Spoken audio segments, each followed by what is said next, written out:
Today is Sunday, July the 25th at 5:25 p.m.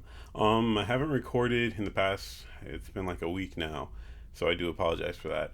However, I think it was a little too much, too much to just jump into as far as recording every Monday and then Friday. It's kind of redundant because come Friday, nothing's going on with the markets over Saturday and Sunday, really, except for BTC. So it's kind of just didn't really make much sense. I'm going to try to record at least once a week, if not every Friday and maybe Wednesday. Maybe that could work. But for right now, I'm just looking at like once a week, just because I guess that's enough. Also, I'm trading, or at least I'm doing my analysis on a much larger time frame. It's not as if I need to. It's not as if I'm trading on like the 1 minute or the 5 minute or 15 minute time frames. I'm trading, looking at, or at least doing my analysis based upon the 24 hour and the 1 hour time frame. For this analysis today, I think that I'm actually just going to go over the 24 hour, aka the daily chart, just because it would make more sense. I don't know, if I'm going to do it once a week, then I can go over the 24 hour or the daily chart and at least give you a better overview of what the week is going to look like, as opposed to just over the next hour, this is what's going to go on, or next couple hours, should I say. So, first chart we're looking at is BTCUSD. Like I said, 24 hour, aka the daily chart. We have been going into, I believe, is a very bearish move downwards. However, as of recently, in the past couple of days, I won't say the past 4 or 5 days, we have had a little bit of an uptick right over here. Some charting analysts that I've been talking to and also reading their work, they've been saying that they believe this is going to be a signal as far as a strong push up. Is it?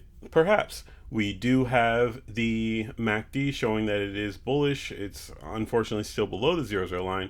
However, it doesn't have that much further to go until it has crossed over. Once it does, then yes, I would say that we're looking pretty bullish.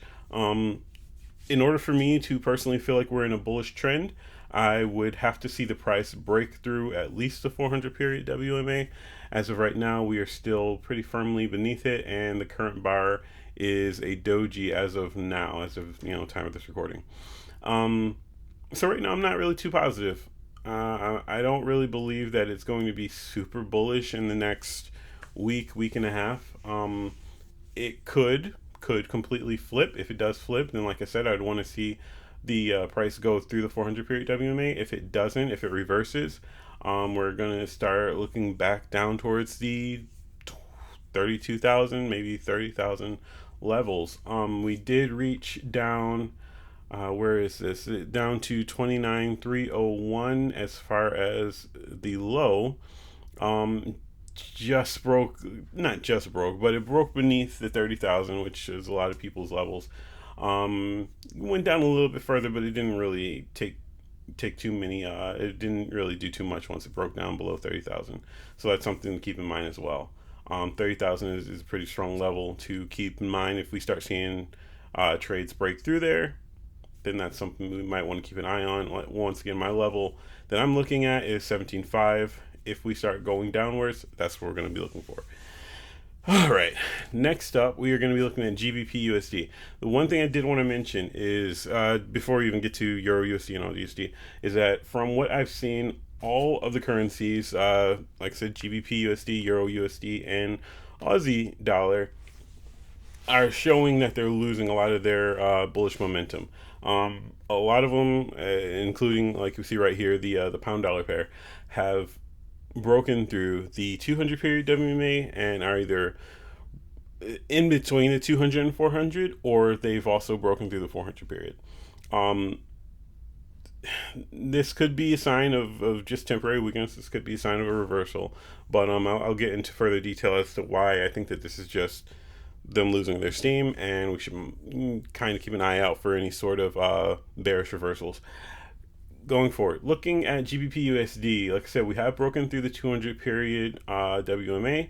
Currently, we are beneath the 0 line. There's not really too much in the way of I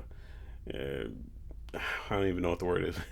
There aren't too many reasons for us to believe that we're going to be getting any huge spikes going up to $1.44, $1.45, or anything of that matter. Currently, I would just want to keep an eye on this pair, see if we get any movement downwards below the 400 period WMA, or if we get any movement upwards above the 400 period WMA.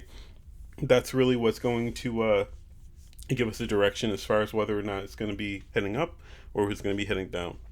Once again, like I said before, I'm not going to go into the 1 hour chart and then go into the 15-minute chart and really go and look at the micros of it, but just on the macro, as far as like the daily chart, I really do think that this is something we're going to have to just keep an eye on. Going forward with the Aussie dollar, we have broken through the 400 period WMA.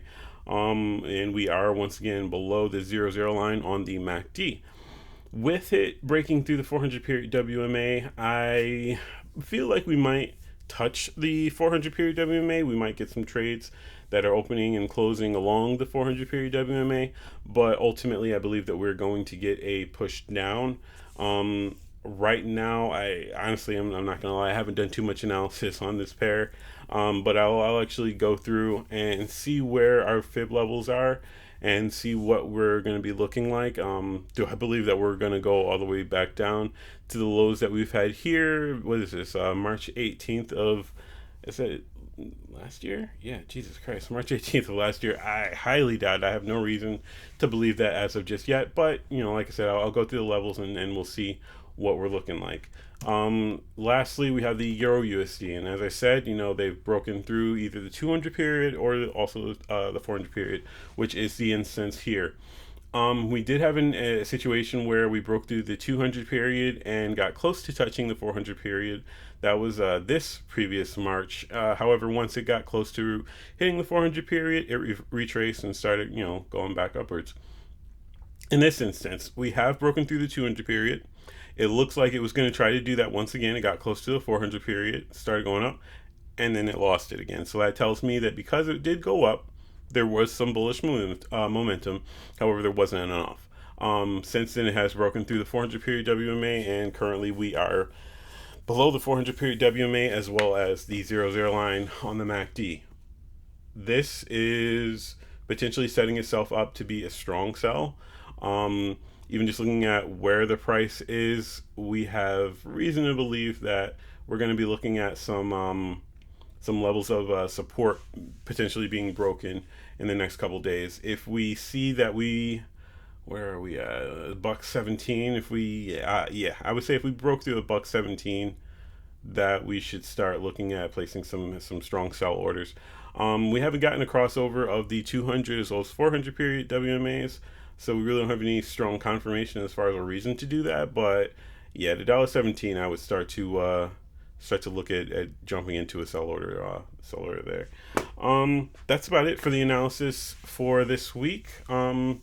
I know that before I said I was going to do a video going over what was it? It was the Bitcoin futures.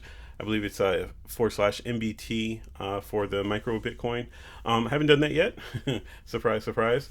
But I am going to record that video, and then I'm also going to record a separate video that kind of goes with that video that explains how you can actually make some money off of the off of shorting Bitcoin, which is something a lot of people aren't really taking advantage of. Everybody's asking, oh, when should I buy? When should I buy? Oh, should I buy now? Which it's no problem to actually own it.